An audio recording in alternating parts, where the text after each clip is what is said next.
Good morning, team. Tom Brady retiring.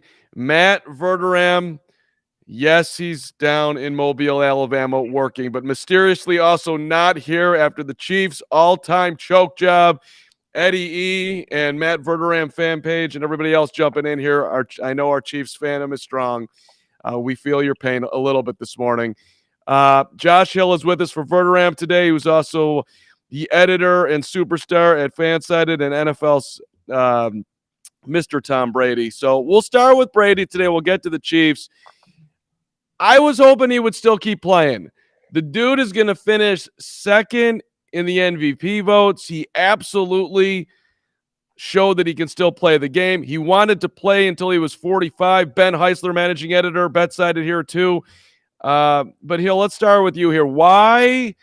Why is Brady calling it quits when he can still do it? And yes, you're a huge Bucs fan. He won you a Super Bowl, so I'm sure you'll forever be thankful for TB12.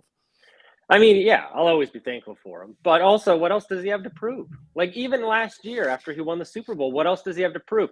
Kevin Clark from The Ringer had a really good tweet where it's like, Tom Brady is the only player in NFL history to retire at his prime and also be the oldest guy in the league. And that's true. And that's why not walk away after the season that he just had. He led statistical categories at 44 years old. I can't imagine being that productive at 44. I'm 29 and I'm barely that productive. And he's leading the NFL in categories like these passing stats.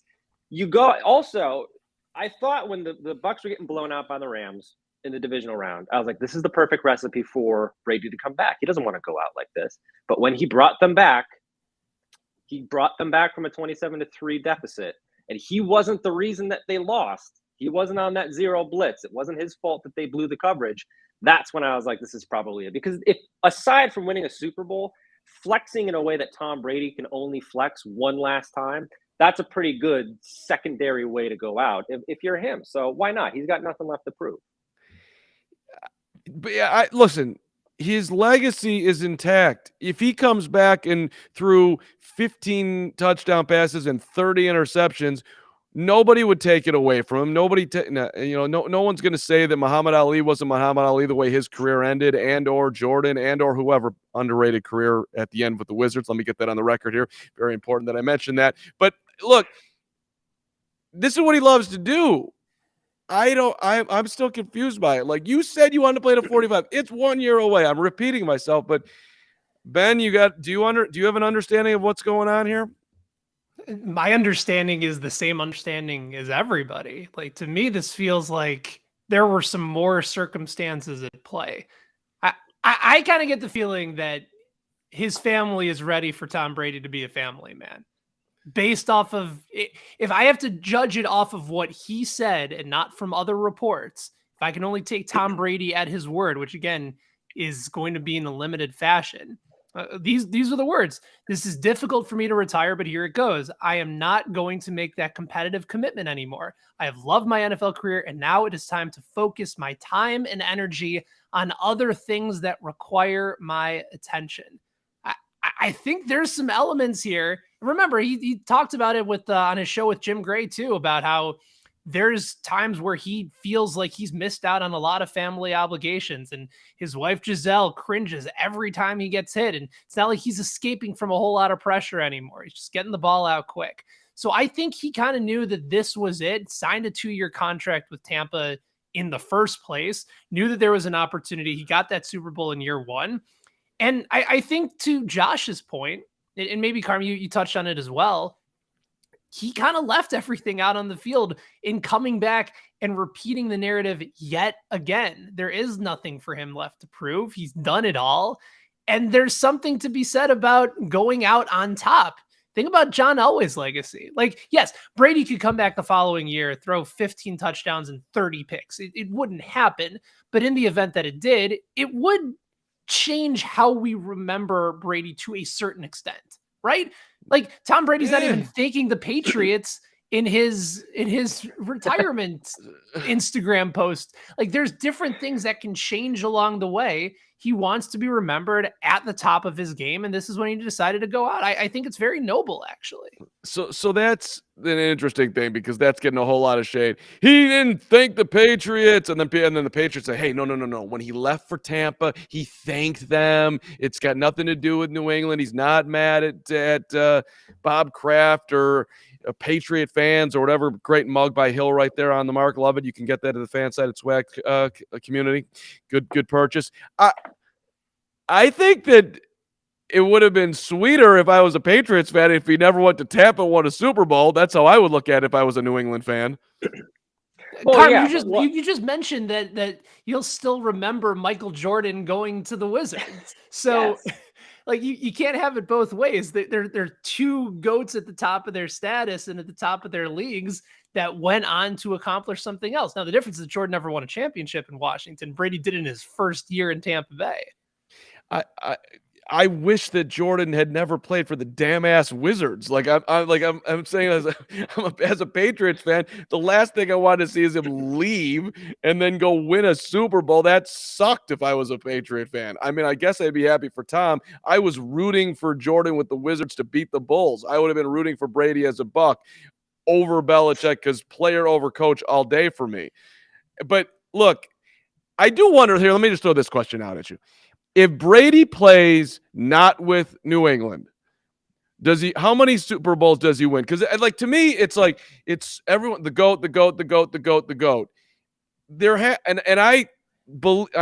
I've got two sides of my mouth on this one too. Like, I give him the most credit for their Super Bowls, but I do also wonder if he had been, say, a Chicago Bear, how many Super Bowls would the guy have won? Would he be the consensus GOAT? Because there's a lot of great players who have played quarterback in this league, and I think everybody would agree that Tom's not anywhere close to the most talented of them. Not the best thrower, not the best on the move, but just the most clutch and maybe the hardest worker. I think without a doubt the hardest worker. That guy never did anything off the field other than try to be great at football.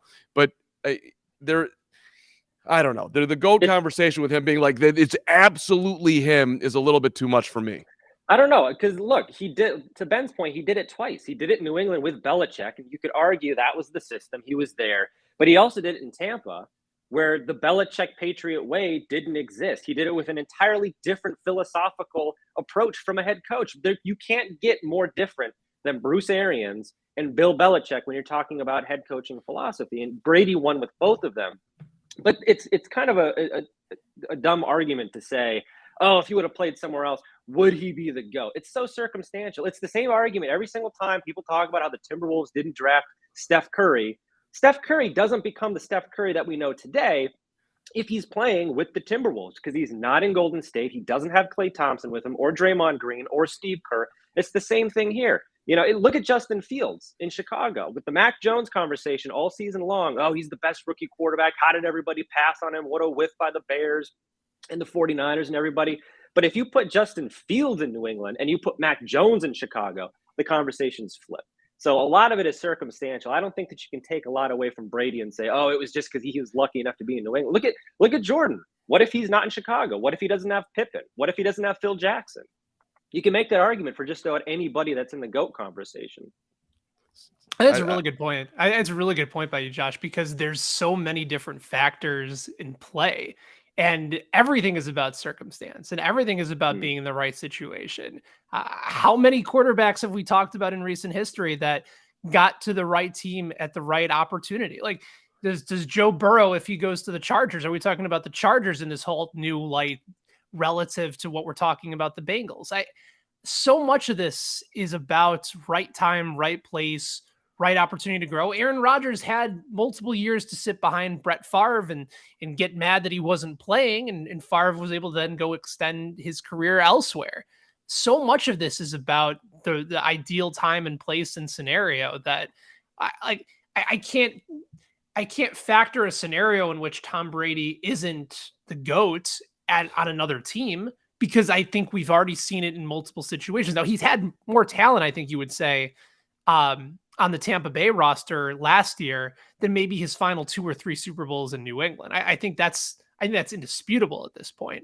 But you could also make a fairly substantial argument that some of the talent he had in New England was amongst the best in the league, if not the best. So he's been graced with plenty of opportunity and talent around him to win, but then other times, absolutely, he's put the team on his back and did it himself. So if I have to throw out an arbitrary number for you, Carm, I guess I'll say he would have won 5, would have beaten Montana by 1. Give him 5 Super Bowls for Brady as opposed to 7. Best quarterback you've ever seen throwing the football. Pure throwing the football. Who would you say? I'd go Mahomes. I've seen him in person. I'm in Kansas City. There's absolutely nothing that dude can't do with the football, and it would probably be Rodgers right after him. Okay. It's just interesting to me when you do the GOAT conversation, and no one's having this argument. I get it, but he's not going to. And Patrick, by the way, we can talk Chiefs in a second here because it was just epic. But before we move along, who's playing quarterback for the Bucs next year? Hill, you put it out there on. You did some speculation. I saw you tie the great Andy Dalton to Tampa, which I'm sure is going to get Bucs fans super excited right now. Yeah, as a Bucs fan, I think one of the 3 of us could probably play quarterback next year. They'd have just about the same chance. Look, in the immediate aftermath of Brady's retirement, you're going to have conversations about, are they going to trade for Aaron Rodgers? Are they going to trade for Russell Wilson? Look, the best path forward for Tampa Bay is to just see what you have in Kyle Trask and then reset in 2023. When the Seahawks brought back Pete Carroll, that was an indication they're probably not going to trade Russell Wilson this year. The Packers, they're not going to trade Aaron Rodgers to an NFC team. And then it's the free agency thing. Andy Dalton, Teddy Bridgewater, Cam Newton. Like, we're not talking about guys that are going to come in and immediately replace Brady to where you're like, oh, the Bucs are a Super Bowl contender. This happened after the Bucs won the Super Bowl in 2002.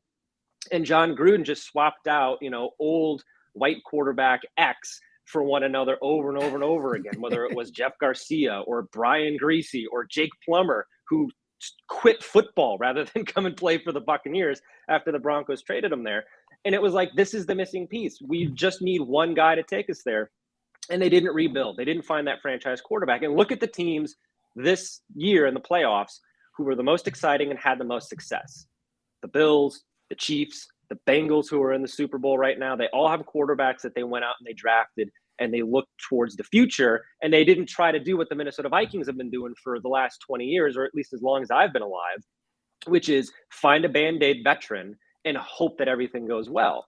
You can't do that. You have to just see what you have in Kyle Trask and then see where the chips fall in 2023, because if Kyle Trask isn't good, you'll have a high draft pick in a quarterback class that is a lot better than the consensus seems to be. It's going to be a lot better than the one that's coming out this year. All right. So Josh, you brought up some really interesting names, and I think the Trask aspect is sort of a wild card here because he was a 2nd-round pick from a season ago. Okay. So that's fairly substantial draft capital that you used on this guy who put up really solid numbers in Florida, had an opportunity to learn behind Tom Brady for an entire season. Blaine Gabbert's also hanging around there as well, but you can't imagine a scenario if you're going to be competitive where you go ahead and let him start. What about Jimmy Garoppolo? They're clearly going to be in demand to try to move him. You've already seen what his ceiling theoretically looks like with that team, but now all of a sudden you give him Mike Evans, possibly Chris Godwin if he returns. We'll see what happens as far as the rest of sort of how they play out in their receiver group, but it's still a very dominant defense. It's still an excellent offensive line. There's still plenty of weapons for him to work with. They have a good running game as well. And you have somebody that's kind of familiar with the offense that they're running because he did the same offense under Brady when he was in New England as well. So I think Garoppolo actually makes a lot of sense in Tampa Bay. And we also wrote about that over at BetSided as well. Donovan Smoot set odds on the types of possible quarterbacks that you could see in Tampa Bay next year. But I would not rule out somebody like Jimmy G coming into a situation, assuming the Bucs are ready to continue to win now. And I also wonder, with no Tom Brady, is that going to be an indication that Bruce Arians wants to continue to coach there? Maybe it's an opportunity where he hangs it up, considers giving the opportunity now to Todd Bowles because he's still left, Byron Leftwich most likely going to get a head coaching job, I would assume, in Jacksonville. But I think Jimmy G to the Bucs does make a lot of sense in a trade deal. I don't think the 49ers will be worried about moving him within or not within the division, but in the conference. Yeah, and Jimmy G is actually really interesting. It's a little reductive because I'm still in my emotions about Brady retiring and the Buccaneers once again falling back into the black hole that I watched them squander in for basically my entire adult life. I equated Jimmy G to sexy Kirk Cousins because he doesn't bring a lot to the table. But Ben, you brought up a good point because look, the reason people are going to kind of dog the idea of Jimmy G going anywhere in the NFL is what we saw from him in San Francisco, specifically the burned-in image of that last play of the NFC Championship game is going to do a lot of disservice to the Jimmy G discourse. But look, we saw what he can do in Kyle Shanahan's office and Mike McDaniel.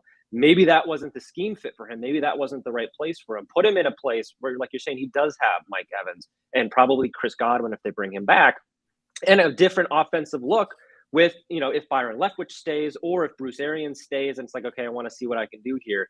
But yeah, to the point about the head coaching thing too, I always saw this as Arians wants to hand this down to one of his guys, whether it's Leftwich or it's Bowles.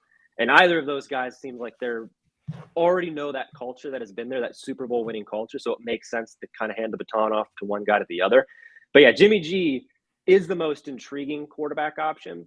The flip side of that coin is Jimmy G is the most exciting quarterback option for the Buccaneers. And how exciting really is that when we've kind of already seen that ceiling in San Francisco? Not that exciting, but I love your sexy Kirk Cousins thing. That's fantastic. Jimmy G does it could be Kirk Cousins too. That's Vikings fans in my life getting the last laugh on me is if Kirk Cousins somehow comes to Tampa Bay. And then I have to live with that. For those who don't know, Josh grew up in Minnesota, should have been a Vikings fan, but somehow wasn't, became a Bucs fan, and now is getting the Vikings, his core people coming after him. Hey, Gonzo the Beast, you make a great point. Seems we love talking about quarterbacks versus quarterbacks. Who did Brady have to face in the division for 20 years? Not discrediting him, but who did he face? I love that angle. And we're talking to Mark Sanchez tomorrow. Reminder: Mark Sanchez beat the Bucs beat the Packs in the playoffs back in the day. It's true. The AFC East was weak for many years that he was there. Again, not trying to discredit him, but I think that's a very, very fair point. Let's switch out to the AFC West where Josh McDaniels has landed. A lot of people thought he was going to wait around in New England until Belichick retired. Didn't do that. Of course, everybody remembers his original tenure with the Broncos in the AFC West when he went 11-17 and left in disgrace. And then we also remember when he said yes to the Colts and then said no. So here he is going to Las Vegas, and he loves the Davis family now, and Derek Carr's in his final season. Good move by the Raiders. Good move by McDaniels. Do we like this fit? Either one of you go ahead here. I think Jim Harbaugh to me was a perfect fit for the Raiders because I don't like him, and it's the Raiders and silver and black that just kind of added up to me. But McDaniels has never been my favorite either. Like I like the Raiders to be mean and unlikable, and McDaniels has a lot of that for me. So, and aside from all that part, look, I would think that if you're a Raiders fan right now, you're feeling very excited about where this offense can go, and maybe you can get Derek Carr to the next level. I'll let Ben take it. Ben's closer to this than I am with the Chiefs fandom. Yeah, I suppose a handful of miles closer from Chicago than here in Kansas City. I like it because if I'm basing it off of the different coach candidates that I would have wanted as a Bears fan in Chicago, it would have been hard for me to if they would have hired Josh McDaniels to go and work with Justin Fields. My first response would have been like, this is a great move. Like, this is somebody that has clearly been great over his career in working and developing quarterbacks. And so you can make an argument that Derek Carr has passed the point of development in his career. He's been a seasoned NFL veteran for a long time, but it gives them a couple of different options. They can go into Derek Carr's final year and make an actual clean slate evaluation as to whether or not it's been the scheme that's been impacting him or whether it's Derek Carr that just isn't the guy to take them to that next step. Like a good serviceable quarterback, but you need great to win in the NFL, and Derek Carr isn't great. That's the type of decision that I think Josh McDaniels can accurately evaluate as a head coach in this league, because he's had plenty of opportunities to be able to go out and do that. So I think it's a good move for the Raiders. I don't think it's going to make them necessarily competitive with Kansas City right away. And now you have to deal with Justin Herbert for the next handful of years with the Chargers as well. But the Chargers can be their own worst enemy at times as well. And if Denver gets a quarterback, man, like that's a really talented roster that was that one piece away over the last couple of years. There's some real legitimate talent on Denver. So it's going to be a challenge for McDaniels, but I think it's a good coaching hire considering the bulk of the coaches coming in this year have been guys that were either considered as retreads, the Dan Quinns and oh my goodness, the Jim Caldwells, the guys that had done it before. And you can make an argument that Caldwell shouldn't be considered a retread because he'd had a fairly successful and a solid NFL coaching career. Quinn went from very good to not so good. But I think given the circumstances, McDaniels to that team, win that division, I'm not sure you could have made a better hire for this particular coaching carousel. I mean, the Raiders players were saying, keep Rich Bisaccia, keep him. Derek Carr wanted him back. What are they earned it. Did he not earn a chance to do it? I don't think it's a bad hire, but that I don't know. That just sucks. I don't know why I feel like I'm Rich Bisaccia, but I feel like I'm him right now. That is you did everything you possibly could. You got him into the playoffs. You had endorsements from your guys, and now you're bringing in a dude who's at least at times has been fairly controversial. Yeah. Well, look, like Ben's saying, this is all about the quarterback because we just had this whole conversation about Tom Brady. Why did we talk about him? Because he made the Patriots consistently in that Super Bowl conversation. And we just talked about the playoff quarterbacks that we have. Derek Carr being among one of the playoff quarterbacks this year. So if you can find a guy who can unlock what we saw from Carr. Remember a couple of years ago when he was going to be like the MVP? We had a lot of talk here, and then he broke his ankle, and the Raiders kind of fell off in the playoffs. If we can, if Josh McDaniels can tap back into that, and we can see that as football fans once again, that is a really, really good thing for Raiders fans to watch. And Josh McDaniels seems like the best guy on the market to do that. You weren't going to go with a defensive-minded head coach like Eberflus or Brian Flores or any of these other guys. McDaniels, who also, just like Derek Carr and the Raiders kind of mantra heading into this new era, is also looking for redemption and also looking to kind of stick it to everybody who for all of these years has kind of dogged him, for right reasons too. Like you don't burn the Colts and then all of a sudden get back in everybody's good graces. But the way things ended in Denver, that is how his coaching legacy is being defined right now. He went to Denver, he screwed it up royally, and now he has a chance to redeem himself. And that seems like where Derek Carr has been almost his whole career. It seems like Derek Carr was drafted into a redemption narrative, and here we are. He's now paired up with Josh McDaniels. And look, if it works, it works. Everybody's a success. If not, McDaniels can then go out and get his guy, and he can say, "I did what I could with the Raiders here." But I'm with Ben. I like the hire. Also, considering what other candidates were out there, the Raiders did the best that they could with this. So. All right, let's stay in the division and move to the Chiefs. And first off, I want to throw this out to everybody. Gonzo, Eddie E., Clint. As we see, Matt Verderame is not here today. He is at the Senior Bowl. He's covering all week long. Would Verderame be on the show if the Chiefs hadn't choked away an all-time horrendous loss in the AFC Championship game? Verderame's going to hate that question, but he's not here, so I'm asking it. Would he be here? At the Senior Bowl. He's in hiding. The Senior Bowl is a cover. His Verderame hiding. Let us suffer in peace from Lucas. That's a fair take. But hey, look, I have no idea what happened. Ben, I thought you had a pretty good take on that. The Chiefs just did not make any adjustments here. But the Bengals were like, go ahead and run the ball. We're not gonna even consider that you're gonna do that. And the Chiefs. And Andy Reid's had these moments in the playoffs before, just did not take what was being given to them, and somehow, some way, maybe they were a little cocky. Everybody looks at the end of the first half like they were way too cavalier. Should have put points on the board. Certainly should have thrown a pass out in the flat to Tyreek Hill and then be, calling for a timeout that clearly you had no chance that was going to happen if he didn't get in.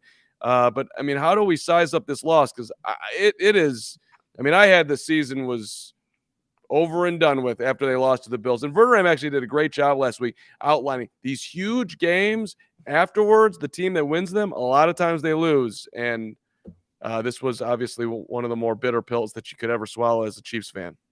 Yeah, I put together over on Bet and Breakfast over Betsided's podcast some notes about this game relative to some of the historical Kansas City Chiefs chokes under Andy Reid. And for as dominant as he has been, think about all the division wins, thinks about the Super Bowl, 4 consecutive AFC championship games at home. There have been some pretty epic choke jobs along the way. So Pat Mahomes, he's 39-2 when leading by 14 plus points in his career. He's now 0-2 against Joe Burrow in his career. Pretty remarkable. The 18-point lead the Chiefs blew is the largest in championship game history. That's number 2.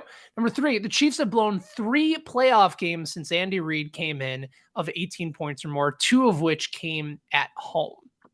I mean, factor all of this into, you have Mahomes versus Burrow in the postseason, and Mahomes has put up way more dominant stats. He has more passing yards. He has 6 more touchdowns compared to Burrow's 2. Mahomes is 8. Each have 1 interception. Mahomes has a passer rating of 131.7. Burrow just over 100, and yet they found the way to win. What I find so remarkable about this is that you had a sample against this same team where you blew a 2-touchdown lead in the second half no more than a month ago. And yet this continued. So I don't know whether it was an issue of the Chiefs just not keeping their foot on the gas pedal. I don't know if there was an arrogance of not choosing to run the ball, whether there was too much trust in Pat Mahomes, which again, it's your star quarterback. It's a Super Bowl winner. It's a league MVP. It's somebody that maybe other than Brady right now, you still say is at the top of the world in the NFL. Like, it's hard for me if I was playing the role of head coach to say, I'm not going to trust my quarterback here. It's damned if you do, damned if you don't. But it ranks up there for sure, considering the lead, considering the quarterback. Because remember that blown lead against the Colts in the wild card game. I think they were up maybe 27 in that game, and they ended up blowing it. Alex Smith got hurt in that game, and it's Alex Smith. So Mahomes was healthy. He was there. He was acting like his offensive line hadn't been improved from the season before. I think this ranks at the top of Kansas City Chiefs choke jobs in the postseason, purely because of the lead you had. You scored on your first 3 possessions. You were in a dominant spot, and then one play completely changed the momentum, and you couldn't find a way to get it back. Yeah, this is what it. For all you go back to the Texans game, to some of these other games that the Chiefs were on the other side of this, but they were the ones that were in the hole and dug themselves out of. Now, this is the very definition of the shoe being on the other foot. It was the Chiefs who were in the dominant position. They were going to win this game, same as we've always seen it. And then what they've done to other teams happened to them, which, to Ben's point, this makes this absolutely spectacular as far as meltdowns are concerned. It's almost unbelievable that it happened because, like he's saying, Patrick Mahomes is healthy. They don't have the same kind of crutch to lean on that they did in the Super Bowl, where it's like, oh, the offensive line isn't healthy. There was, Patrick Mahomes' toe was a problem. Everything was going right. And, Verderam's point about teams kind of having that hangover from the big games that they just played, the Chiefs are the type of team that should be riding that momentum because they do have the league's best quarterback and arguably the league's most creative offensive mind. And they also have some of the league's most powerful offensive weapons. They should not have lost this game. This should not have been a game that they blew the lead. It should have been cut and dry at halftime, and then you just keep your foot on the gas in the second half. And I don't know what happened. But right now, in the wake of it, you just have to appreciate how absolutely unbelievable this is. I don't know if we want to say this is like a David versus Goliath, because that's kind of selling Joe Burrow and the Bengals short, but it definitely feels like an absolute plot twist that we were not expecting. And it's still hard to believe 48 hours later. I want to get to Burrow in 1 second, but let me just outline this. And this is going to be unfair, but I'm going to do it. The question being, at this point in Patrick Mahomes' career with the Chiefs, considering you have him, not on him, but considering you have him, have the Chiefs underachieved? You go back, they lose in 18 in the conference championship game, didn't get the ball in overtime, Patriots beat them. You win the Super Bowl. Phenomenal. Okay, you're a Super Bowl champion in your 3rd season. And by the way, if Jimmy Garoppolo completes a pass that he should have completed, you might have lost that game, but you didn't. You got the Super Bowl. Next year, you lose to old man Brady, and the offensive line completely falls apart. And then 21, you got the Bengals at home. You're you're crushing them. You're up 21-3 and you lose the football game. So I think it's a legit, have they underachieved with the amount of talent they have? One Super Bowl in 4 years, that feels light to me. And that's totally, it feels unfair to say that. They're in the conversation, they're in the games, they're right there. They're in general the gold standard in the NFL right now. But you've got one. I mean, that's got to feel, I mean, I don't, you're not Aaron Rodgers, Brett Favre, 2 Super Bowls in 30 years yet, but it feels light. I don't know if it's necessarily that they've underachieved. Certainly it's disappointing given how close they've been. But if we go through those actual games again, I think we talk about the circumstances involved, right? You brought it up, Carm. Mahomes and that Chiefs defense in 2018, 2019, they didn't really have any business being there. I know Mahomes was the MVP, but that defense was a bottom 5 defense. They were atrocious. And then when Brady got the ball in overtime, he never had an opportunity to touch it as well. Hard for me to fault them given how far they were able to get there. And they scored 24 points in the fourth quarter of that game. To me, I'm not putting that as any sort of a disappointment. They were also at home. So that also makes it a little bit more tough to put all together, but I don't consider that to be a disappointment. Then you win the Super Bowl. And then the loss to Tampa Bay wasn't because they got beat by old man Brady. It's because the Bucs defensive line ran right through it. Mahomes ran for, I saw the stat from NFL Next Gen. He ran for almost 500 yards trying to escape from Vita Vea and Vontae David and Shaq Barrett and everybody else that the Bucs were sending towards him. And frankly, they weren't even blitzing all that much either. The Chiefs offensive line wasn't built for it. And so they actually go and they make a difference to fix the offensive line, which they did. So between that and Kansas City having a miraculous comeback against Buffalo, I don't think it's necessarily disappointing. I think disappointing would be for them to have a season where they barely make the postseason. They lose in the wild card round. They've gotten to 4 straight AFC championships. Excuse me. Go ahead, Josh, take it. 4 straight AFC. I agree. I agree with Ben. Look, I don't think they did themselves a disservice by storming out of the gate so fast. If this had been a slow burn where Mahomes is kind of right now starting to come into his own, he's starting to become the Mahomes that we saw basically out of the box, we have a completely different perspective on the Chiefs, because you rattled it off. 4 straight AFC championships games. They've been to 3 Super Bowls already. They won 1. He's already been the MVP. Like, we gave the Chiefs all of their flowers. And, a year or two into Patrick Mahomes' career, we were basically sizing him up for his bust in Canton, where it's that we're not even a decade into his career. And I saw a comment here where Brady went a decade without winning a Super Bowl. This isn't going to happen every year. I think Chiefs fans and we as NFL fans have been a little spoiled by how good the Chiefs have been so quickly. This was always going to normalize. It was, kind of too hot to handle. It was going to fracture at some point, because that's just the nature of the NFL. The big question for me is, what does the evolution of the Chiefs and the evolution of Patrick Mahomes look like? Because as hot as they started, we're still on like level 1 or 2 of like maybe a 50 level character here with Patrick Mahomes. There's so much more to unlock. At the same time, the NFL is evolving. When the Cavaliers won the title, when LeBron comes back to Cleveland, everybody's like, oh, this is it. The Cavaliers are going to have their dynasty. This is awesome. LeBron is back. And what happened? The Warriors happened. And all of a sudden, the LeBron narrative goes off the rails. Look at the NFL right now. I mean, we just saw it. We don't want recency bias, but we just saw it this weekend. Mahomes is supposed to go straight to the Super Bowl. There's no way they're not going to win. Finally, they're going to avenge the loss from last year. 2 Super Bowls in 3 years. This is incredible. And Joe Burrow happened. Also, in the AFC, Josh Allen is happening. Justin Herbert is happening. And the NFL is evolving. How are the Chiefs going to evolve to stay with the times and also stay ahead of the times? Because we've seen Patrick Mahomes can be really, really good. He can also be really, really bad, and teams can take advantage of that. Whenever that happens, you're just kind of like looking like that can't be what's going on with this guy, because he's just that good. But the moments are more than you would think where Mahomes looks, and especially in the AFC Championship game, just kind of bizarre how Like your mojo's gone, dude. I don't know where it went, and you feel like it could flip at any second. But and people are making good points here. Look, Brady went a decade without winning, 3 Super Bowls, 13. All that's true. I'm not saying that Patrick Mahomes is not going to end up with 5 or more, but that just feels like yeah. Go ahead, Ben. The Chiefs not playing in the Super Bowl this year just sucks. If you're a Chiefs fan. I was just gonna say very quickly before my voice just completely disappears on me.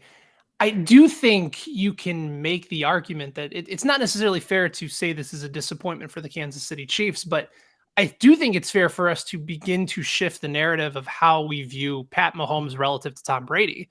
Last year, and Carm, we talked about this a little bit on the Windy City podcast the other day, which is interesting because I'm not sure why we're talking about 2 epic quarterbacks in relation to the Chicago Bears, but I digress. There was an aspect of Mahomes where last year it was billed as GOAT versus baby GOAT. Like the NFL was billing it as that. And so now I think you can make an argument that for Mahomes to play as poorly as he did in the second half in that game against the Bengals, for them to only have the 1 Super Bowl through 4 years, again, it's not taking away from Mahomes' accomplishments. He's a remarkable young quarterback who's entering his age 27 season next year. You know, like the sky and the limit is very, very high and very, very bright. But I do think we now kind of have to pump the brakes a little bit on all of a sudden Mahomes is going to take the GOAT throne someday, somehow from Tom Brady. I don't think he's earned it yet. Well, and speaking of guys that are moving up the ladder here, Kansas City's fall is Cincinnati's gain here, and Joe Burrow. If the Bengals get it done and beat the Rams, then that game feels like a coin flip to me. I don't know how you guys look at it, but a Super Bowl in year 2, coming from where Cincinnati was coming from, add in the fact that he had a borderline, not even borderline, a catastrophic knee injury. He looked terrible at the beginning of the year.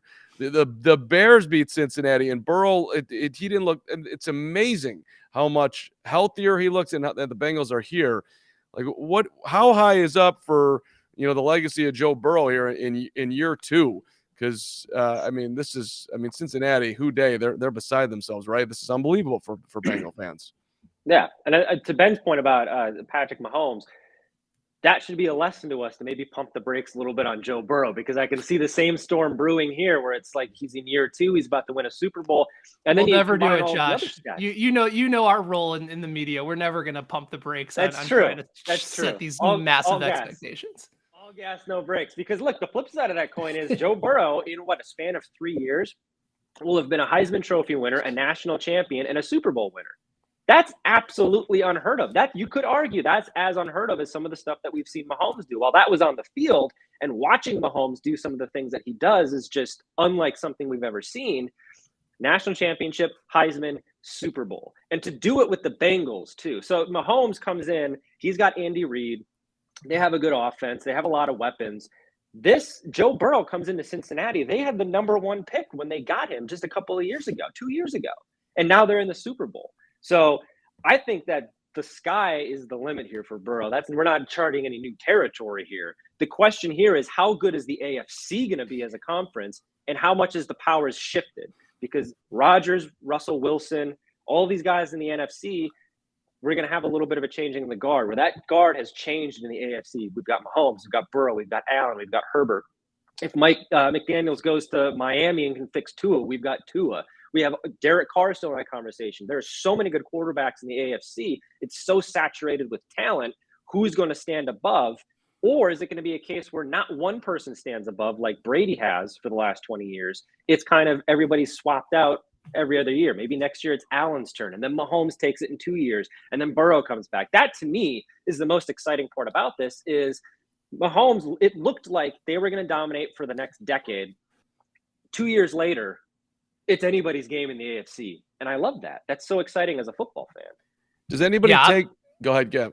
Go ahead, Ben. No, I'm sorry to cut your outcome. I agree. I think the level of quarterback play that you're going to see in the AFC for the next handful of years is incredibly exciting. Just within the division right now of Chiefs versus Mahomes versus Herbert has already gotten some massive types of consideration. I wrote an article a while ago over at BetSided how I think that can be sort of the new variation of Elway versus Montana with Mahomes and Herbert. Just those two going back and forth for a long time, 2 games a year is going to be really substantial. But now you have Joe Burrow in the mix. Lamar Jackson's still around. He's still an MVP from a couple of years ago. Josh Allen, absolutely warranting consideration, considering that game that we saw between the Bills and the Chiefs.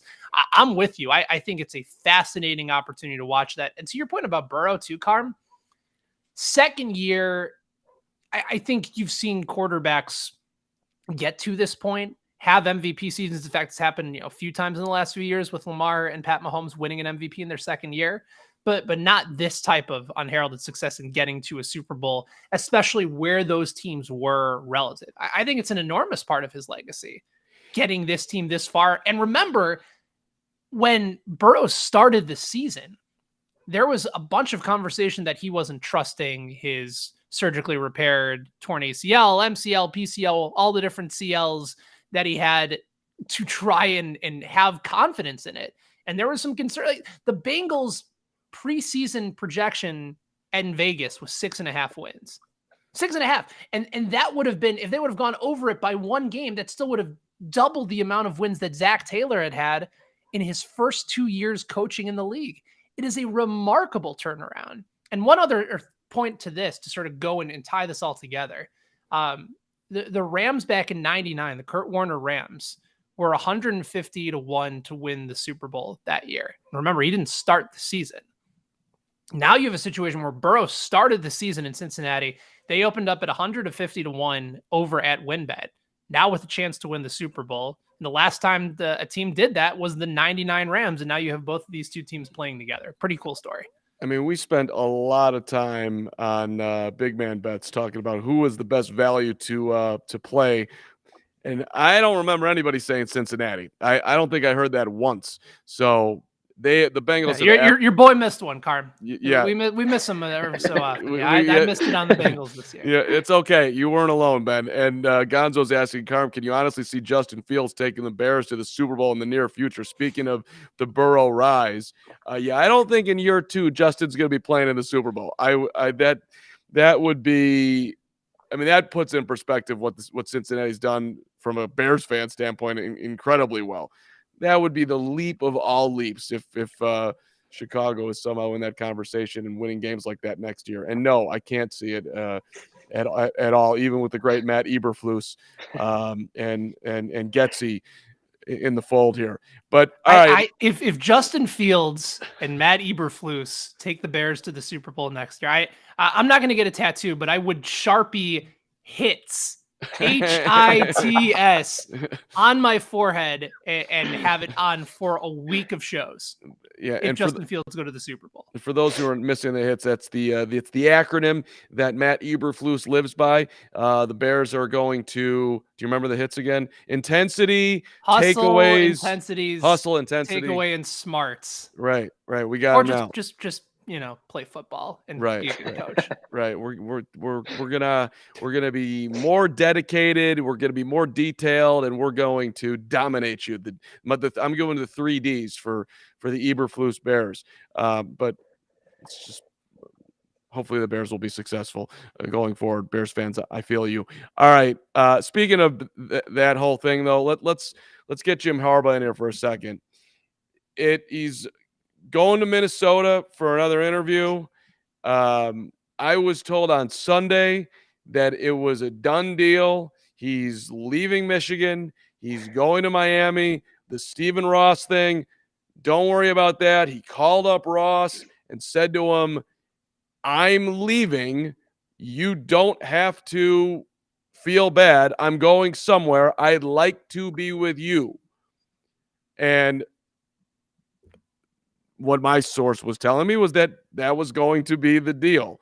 Now I'm hearing that it's still going to happen, but the Ross thing is in play. Like he still maybe does not feel comfortable is the read. And so Jim is in Minnesota. It seems to me like he's leaving Michigan. The other part of that tweet, by the way, that I put out was that if Michigan comes in over the top, he may stay. But I said bet on Miami, which I'm not feeling great about right now because I am forever out of the breaking news game after this experience. But where should Harbaugh go? If you're Jim Harbaugh and you want out of Michigan, you got Minnesota, you got Miami. Who you picking? Well, Carm, I lost a lot of bets this year too. So you and me both. We're bleeding chips over here.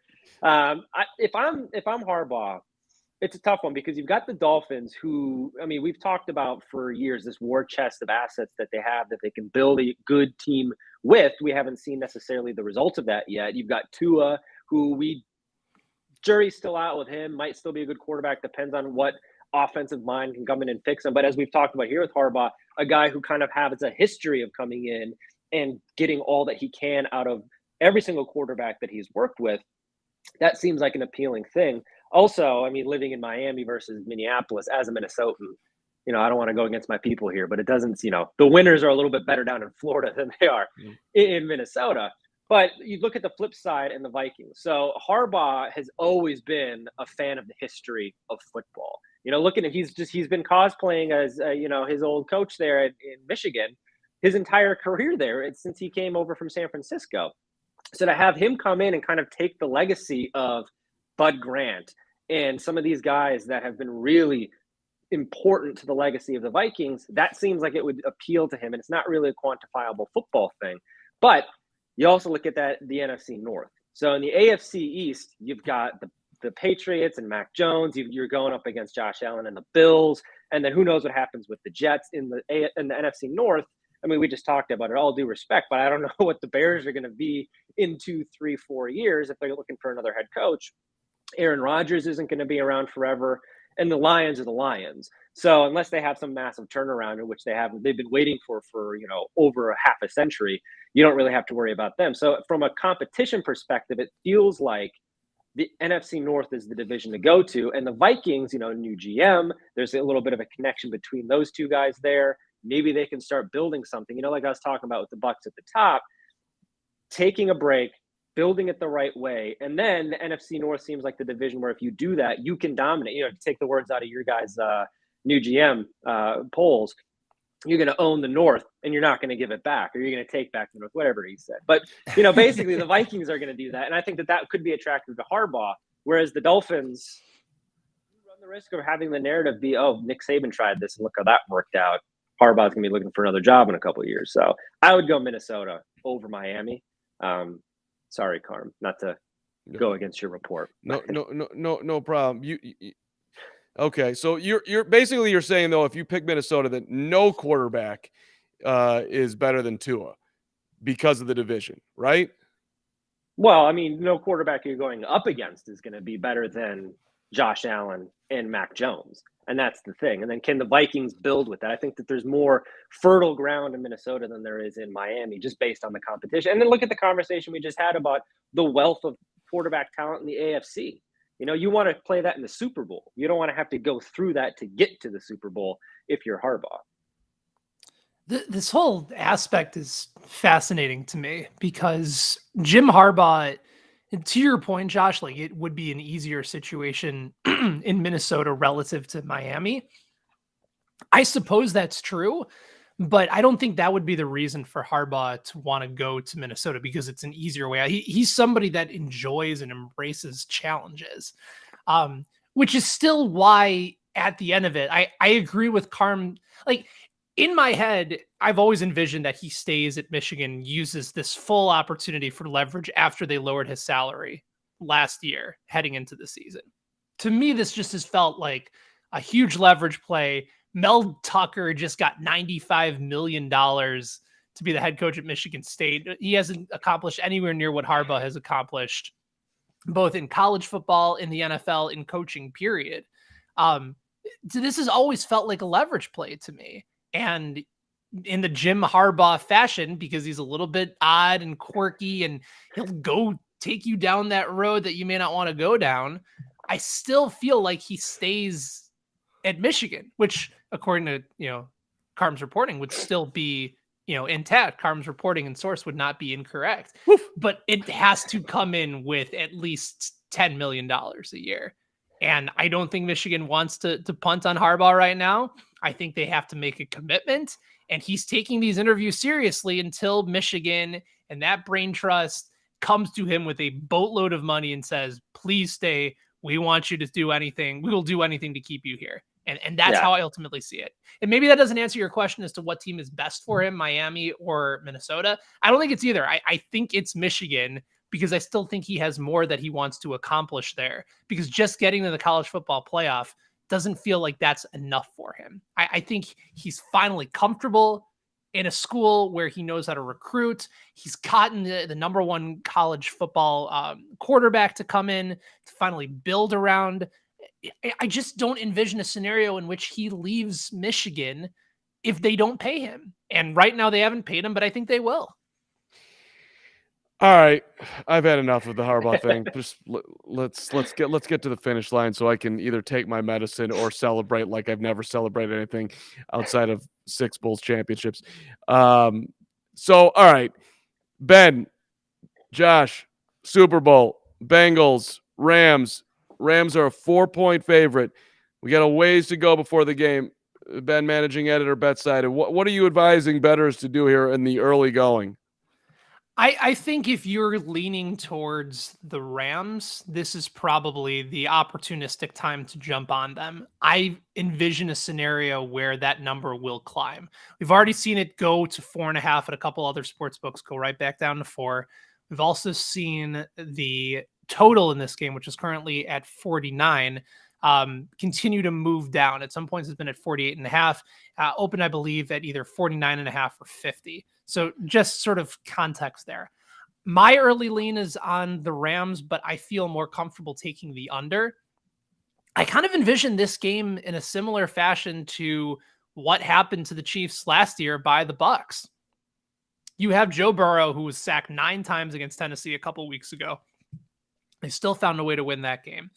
You had Burrow come back from 18 points down in the second half to Kansas City, find a way to win that game. At some point, these wins and that lack of protection from your line is going to dry up. And you know who you have facing on the other side?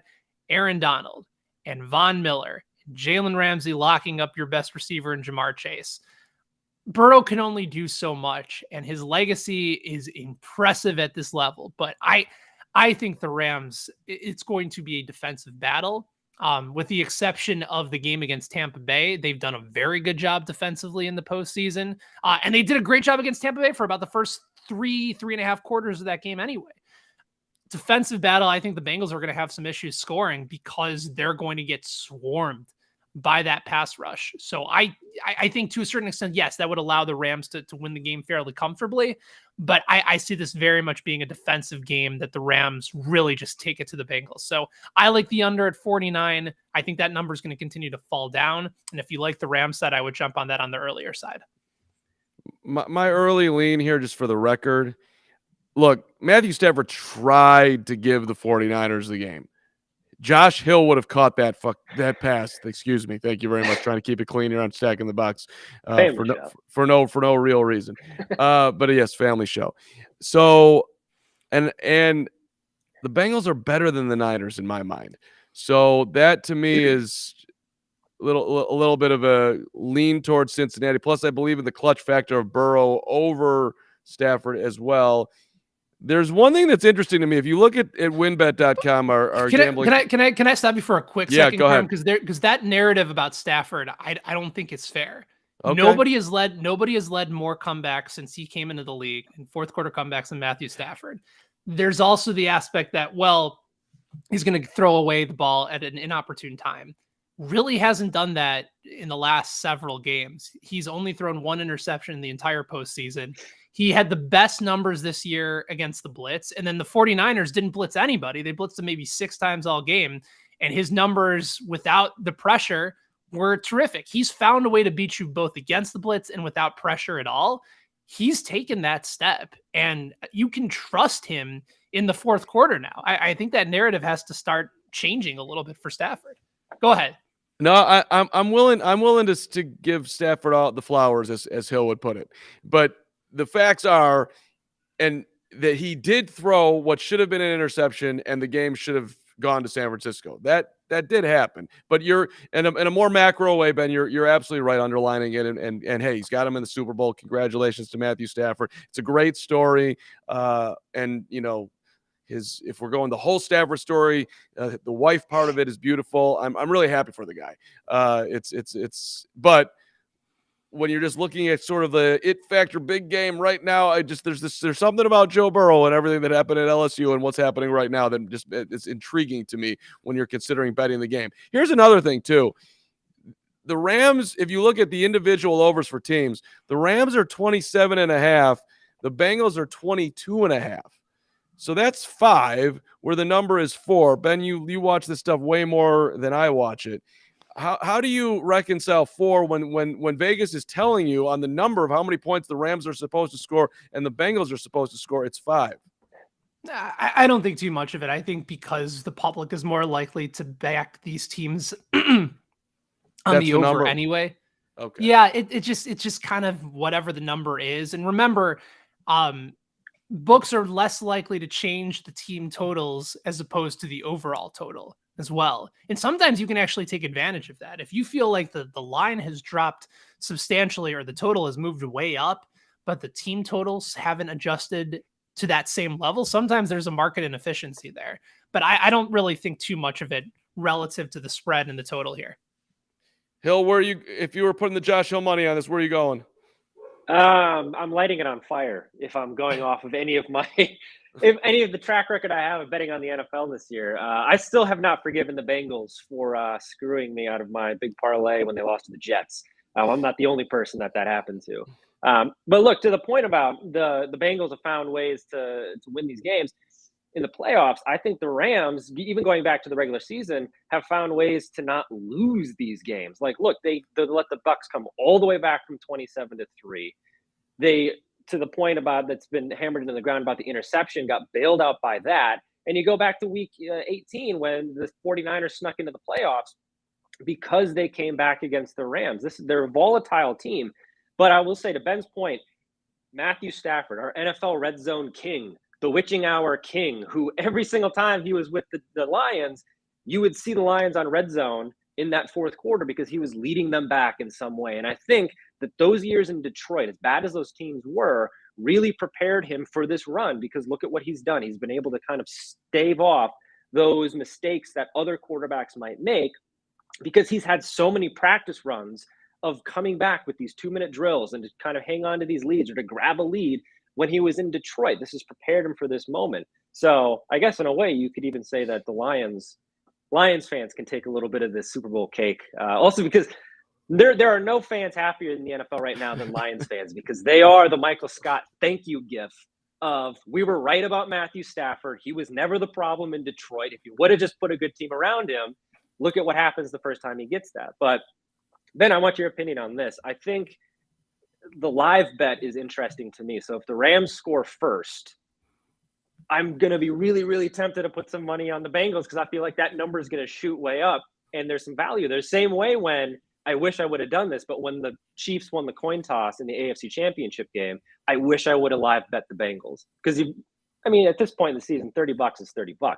Put that down, there's a lot of upside. But right. The live bet seems interesting to me here. I have a buddy of mine, my buddy Joe, who does radio over in Chicago, with 13 seconds left in the Chiefs-Bills game, got Kansas City to win outright, I think at 21-1, put $100 on it. That's a nice little payday because he just said the algorithm doesn't get Pat Mahomes. I think it's a great Super Bowl. I think it's been a great playoff to live bet, considering all the different comebacks that you've had and finding the right number. So yeah, in your scenario, let's say the Rams and Matthew Stafford march down the field, get an opening touchdown. They open at -4, right? So if they get a touchdown, it's probably going to be -7.5, -8 for Cincinnati. What a great line to be able to go ahead and, if you're already on the Bengals anyway, go ahead and get them there. If you feel like they're coming back, they've been a second half team all year. So if the Rams get off to that nice lead, go ahead and try to middle that bet or go ahead and try and get a better line on Cincinnati. It's all dependent on kind of how you see the game playing out. But I'm kind of at the point where I'm probably going to take the under, might lean and put a little bit on the Rams. And then if they're down by about, 14, 17 points, and I see that line go to maybe +10.5, +14.5 for Cincinnati, knowing what they've seen, what they've done in the second half, I might go against my own narrative and say there's value here for them to just get a touchdown and get back in this game and possibly change momentum. So I absolutely think live betting is in play. And yeah, WinBet's a great place for you guys to be able to go ahead and do it. WinBet.com. Just recapping some of the chats that came in here. Hunter Armour, who I believe is a 49ers fan, if memory serves, making an excellent point that San Francisco did beat the Bengals. If memory also serves for me in that game, Cincinnati had some terrible turnovers on special teams early in that game. But it's true. If we're going to have an argument, Bengals versus 49ers, San Francisco did win in Cincinnati in overtime earlier this year. Bears also beat the Bengals in week 2 as well. But exactly. Yeah, water under the bridge. They're exactly right. The narrative, too, because remember when the Vikings lost to the Bengals in the first week, what was the talking point after that? This is such a terrible loss for the Vikings. How could they have done this? And the same thing with the Packers game. I can't believe they almost lost to the Bengals, this team. Look at that. Look at the narrative. Should have known. Should have jumped on that future right then and there. He blew it. Gentlemen, great show. Loved hanging out. Hill, phenomenal job stepping in for Verderam. Ben, awesome to have you the whole time. At the end of the show, we tend to do what's going on in your life. Verderam always has something going on. So, Hill, you just look like you took a deep breath. Something major is going on over there. Am I not anything that you want to tell the listeners? Tell me. Tell Ben. Tell your family. I'm breathing in how much I'm enjoying life. As much as you can enjoy life in Chicago in February when the average temperature drops below 0. So, but as we've established, I'm from Minnesota, so it's like maybe 3 degrees here today. It's like a borderline beach day for me. Like that's where I was going to do the show, actually. Just, post up next to Lake Michigan. You guys can watch the ice behind me just go. That'd been lovely. The ambiance. It's the Chicago in the winter. It's great. I would just like everybody to know that in this cold Chicago weather, I have decided to make my return to the Reckley Hoop Court and under the Picked Off brand. And I don't know if you guys know this, but I have basically no cartilage left in my right big toe. I wear orthotics. It's unfortunate. It makes me feel older than dirt. But I figured I would make the return, and everything was going smittenly well. Hit a 3, albeit off the backboard. Had a tip in, all that. And then on the drive, just trying to, have a little moment here, kicked right in the foot. I'll say it was accidentally, right on that big toe. Down I fall, laying there, feeling, again, older than dirt, and getting up. Do I have to check out of the game? Can I stay in the game? Is this going to go away? A week later, still feeling it. And I'm going to battle through the season and try to squeeze what's left out of the lemon here, whatever last drops are there. But there was a time in my life, I don't even know, Ben and I have known each other for quite a while. I don't know if he ever saw me when I could actually play hoops, but at this point in my life, I cannot play basketball, and it's unfortunate. But I'm out there giving it everything I can. So I feel better. I've seen you hoop pretty good in the office on our little Tyson. Yeah. Our little Tyson basket that we have. So actually, I haven't seen anything above, your head. So I haven't seen that, but I've seen some pretty epic performances from you on the kiddie hoop. For the record, and this is unfair, but Verderam came out one time and we played like lunch ball a couple of years back. I have never seen anyone that slow on the basketball court in my life. This dude, he could shoot it a little, and emphasis on a little, but it was like, this 5-on thing running up and down. This is not for you. That was the one time we did that. I'll give the Verderam and I played hoops one time, and there's this kid who came up to us. We were just shooting hoops, and he's like, "Hey, you guys want to play?" And so we played we grabbed some guy off the street basically to play some, 2-on-2.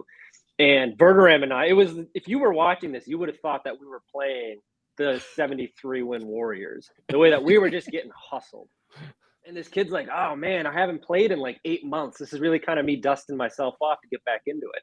And that was me and Verderam retired from street hoops. That's when we were like, you know what, maybe we'll just stay rec league or we'll play on the kiddie hoop in the office. But yeah, we got hustled by somebody who had not played basketball, supposedly, allegedly, had not played basketball in 8 months. And we were the target practice. And boy, we were target practice that day. That was embarrassing. 5 minutes in, I've never had that kind of a cardio workout. So I love New York Verderame and Minnesota Hill battling it out 2-on-2 on the Chicago streets. That's a beautiful thing right there. Ben, anything on your mind that you want to get off your chest here or just have some fun with on the way out here? Or are you good? I'm good. I think I'm at the tail end of whatever this is. So I'm excited for a little bit of freedom and hopefully feeling better and getting out of this room. And then go and take care of both my boys who they've been feeling under the weather. So it's just when you have little kids and people get sick, it's just a nightmare. And so you know what? Here's how I'm going to end today's show. I'm going to shout out my wife, who has been staying home with both of the boys, 11 months, a little more than 2.5 months, somehow surviving. She just got done with a broken leg about 3 months ago and has had to be all on my own while I've been quarantined in this room. So shout out to Elena Heisler, the goat of wives. Hashtag Elena, hashtag way to go, mom. And Gonzo, you've been here the whole show. Thoughts on Brady not mentioning the Pats? Maybe we put you to sleep in the middle of it. Hey, he did it when he left. That was apparently, I do think it's a little bit of shade myself, but people are, are just cracking on Brady for the way he's going out here. My focus is, on the other things require my attention. Man, his family. Ben just talked about how important family is. Brady's talking about family. That's more important than football. All comes back to it. All comes back to it. Yeah. You marry Tom. I mean, I can't. It's fine. You're right. Family, kids, wife, go home. Clothing line, crypto. Clothing line. Lot going on. Great career, Tom. We'll miss you. And there's probably at least 10% of football fans who are glad you're gone at the same time. But Brady, what a run. And even if you hated him, he's going to be missed because it's great to have somebody to root against. I root for both of you guys. Thanks for being here, team. Good checking out Stack in the Box. Hit that like on the YouTube. Subscribe so you will know when the show is, which is every Tuesday at 11 o'clock. 52 weeks out of the year. Football season, non-football season will be here. Verderame back next week, back from the Senior Bowl. See what he pulls out of that experience. And, of course, we'll be leading up to the Super Bowl. So we'll see you then. Enjoy the rest of your day. Thanks for watching Stack in the Box.